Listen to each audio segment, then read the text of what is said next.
Hello everyone, welcome to Draw Leopard channel. In today's video I am going to show you how to protect battery in your Samsung Galaxy A25 phone.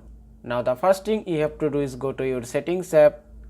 From here scroll down, then go to battery.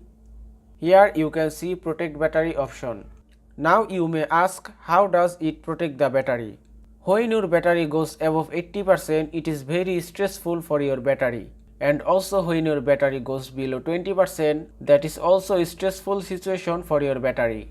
Now if you want your battery to last longer, do not charge it above 80% and do not let the charge fall below 20%. So if you enable this option, your phone will stop charging at 85%, which will protect your battery, and that way your battery will last a long time. And now just tap here to enable it and it's done. And that is how you can protect battery in your Samsung Galaxy A25 phone. I hope this video was helpful. If it was, please give it a thumbs up and don't forget to subscribe.